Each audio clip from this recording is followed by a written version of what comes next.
মুহূর্তে ভূপতিনগর কাণ্ড নিয়ে একাধিক বিষয় সামনে আসছে। আরো একটা নয়া তথ্য, 26শে মার্চ এনআইএর এসপির বাড়িতে সন্ধ্যায় জিতেন্দ্র তিওয়ারি গিয়েছিলেন। সন্ধ্যে 6:30 থেকে 7:22 পর্যন্ত তিনি ছিলেন সেখানে। আমরা সরাসরি অভিযোগ করছি, সাদা প্যাকেটে বিপুল অর্থের লেনদেন হয়েছে। আমরা তদন্ত চাই, পুলিশের বিরুদ্ধে এফআইআর করুন, তাদের ফোনের তদন্ত করতে হবে পুলিশকে। প্রতিক্রিয়া তৃণমূল নেতা কুণাল ঘোষ বিস্ফোরক। শুধু তার নয়, রীতিমতো জিতেন্দ্র তিওয়ারির সঙ্গে এনআইএর গোপন বৈঠকের বিষয় তিনি সামনে আনছেন। শোনাবো কিছু।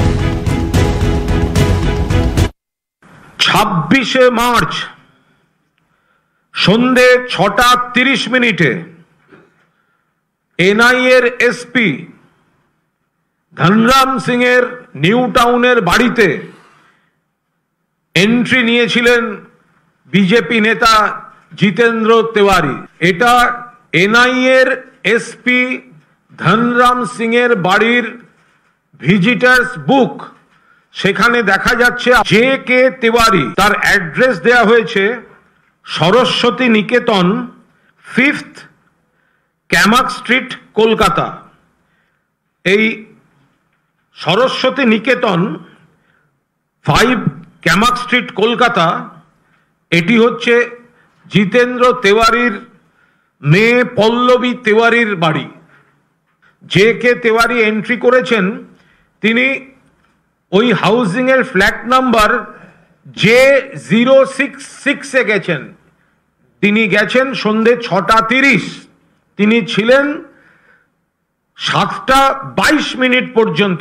আমরা স্পষ্টভাবে অভিযোগ করছি যে একটি সাদা প্যাকেটে বিপুল অর্থের লেনদেন হয়েছে।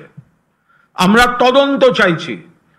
আমরা পরিষ্কার বলছি, পুলিশকে এর এফআইআর করতে হবে ডিআর সিং এর বিরুদ্ধে।